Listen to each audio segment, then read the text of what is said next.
It's not a bad thing. Most people don't tell me that. All right. Whew. We're doing 100 this year. Yeah? 100 shows. Yeah, it's crazy. Wow.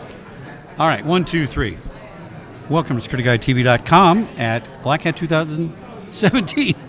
And welcome back, Adam. Thank you for having me again. Malware Bytes or Bits? Malware Bytes. See, I always get it wrong. Malwarebytes.com. MALWAREBYTES for my nieces and nephews who cannot spell. Taking a bite. Now, last year we interviewed you guys. I went home, I downloaded it, I used it, love it. Great. It's great. But for our neophytes out there, and Miss Dorothy, who's not a neophyte, tell us what Malwarebytes does. Sure thing. So Malwarebytes is a security solution. It has multiple layers of protection that we employ. We have both consumer and small business products that you can use, and it's one of the best things out there these days, honestly. I like it because it's mobile and desktop, Yes. right?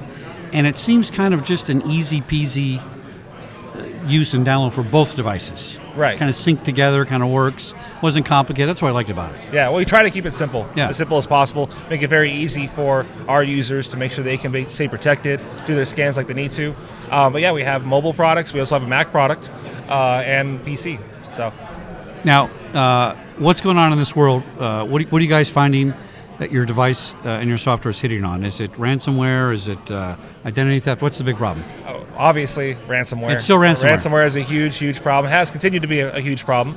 Our product actually does use anti-ransomware technology. It's a behavioral approach, so that rather than waiting for the old method of using signatures to identify stuff you've seen before, we look for behaviors, we look for anomalies, and it allows us to catch a lot more of that ransomware before it encrypts anybody's files. Now, you were talking about databases earlier, remember? Yes.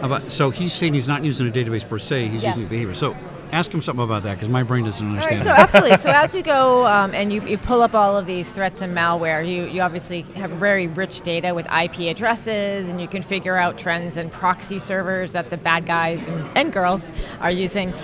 What type of rich data set are you building, and how do you share, do you share that information with industry groups so that you have an overall better national defense? Well, we share a lot of our information with the media, but also we have our Malwarebytes labs, which allows us to write about the threats and share that kind of information. We don't share our internal telemetry very often. We use it to understand the threat landscape better and advise people on that. But yeah, I mean that's basically what we use it for: detections, what's being hit on, where is it being hit on, and what people are vulnerable. When you say where it's being hit on, what about the source? Are you able to track sources to particular nation states to certain organized criminal entities? I wish. That's Attribution is very, very difficult online, almost impossible. You have to deal with a cyber criminal or an organization that either claims, hey, we did this, or makes a mistake in some way. So identifying where these attacks are coming from, very, very difficult.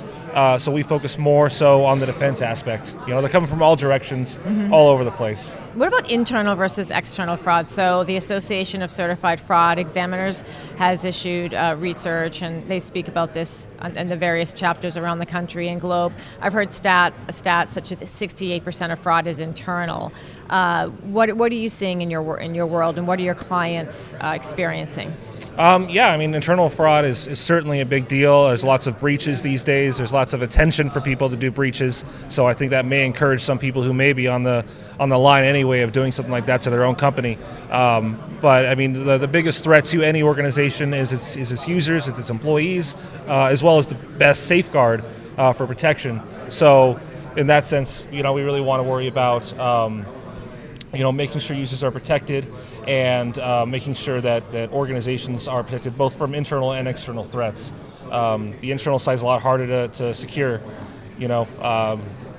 so we try to educate people, we try to let them know. Hopefully they don't jump on the bandwagon and do that kind of thing. When you say we educate people, which is really the most important aspect of creating an excellent or stellar defense, do you have different messaging from the C-suite and board down to your security analysts, and how does that work?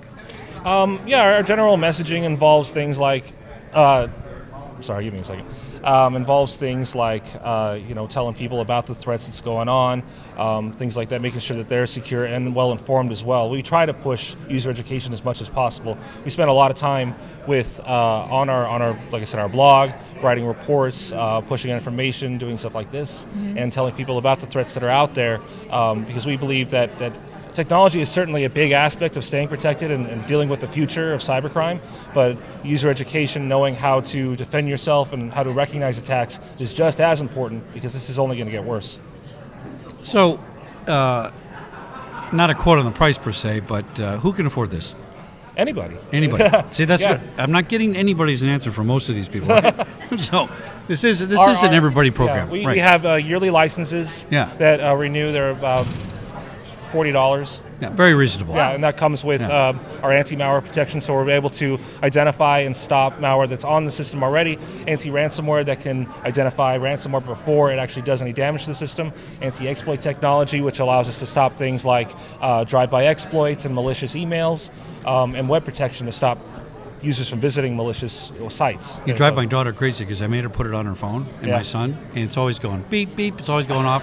And she has to stop and do something about it. And I said, well, don't be going to all these crazy sites. That's Right? awesome. Is it $40 per device or $40 per user? Well, right now it's $40 for, I think it's up to 3 devices. Okay. And that's very for the reasonable. PC side, yeah. That's Yeah. amazing. Yeah. That- So you get your PC, Yes. your laptop, and your phone covered, and you're set for one person. Absolutely. Exactly. Yeah. Excellent. Excellent. Well, Adam, what keeps you up at night? What do you worry about? I worry about things like leaked exploits that are being employed by new malware, WannaCry, NotPetya, attacks like that. These worldwide attacks, the increase of cybercrime, the increase of people involved in cybercrime of all ages and all walks of Yeah. life. It's gotten worse over the last 5 years for sure. It is just quadrupled in the amount of malware we see and the sophistication of the attacks, and the targeting. In the past, it was more machine versus machine. We see a lot more of bad guy, hacker, cyber criminal and that's versus interesting. user. Oh, Social interesting. engineering is very important Right. because, like All I right. mentioned before, the user is both the most secure and biggest weakness to Sure. any organization. Yeah. And the elderly, children, veterans, and other vulnerable populations. Yeah. Absolutely. Exactly. Well, Adam, it's malwarebytes.com. Adam It is. Kujawa, it's so good to see you. It's I'm great glad you having stopped me by again. again Thank you this so year. much. Thank you for Thanks for coming. joining us at Thank Black Hat 2017. Stay tuned for another exciting episode Yes. with Miss Dorothy here at Black Hat 2017. Oh, I'm so tired. At SecurityGuideTV.com. Back in a minute. Awesome. It's super easy to use. And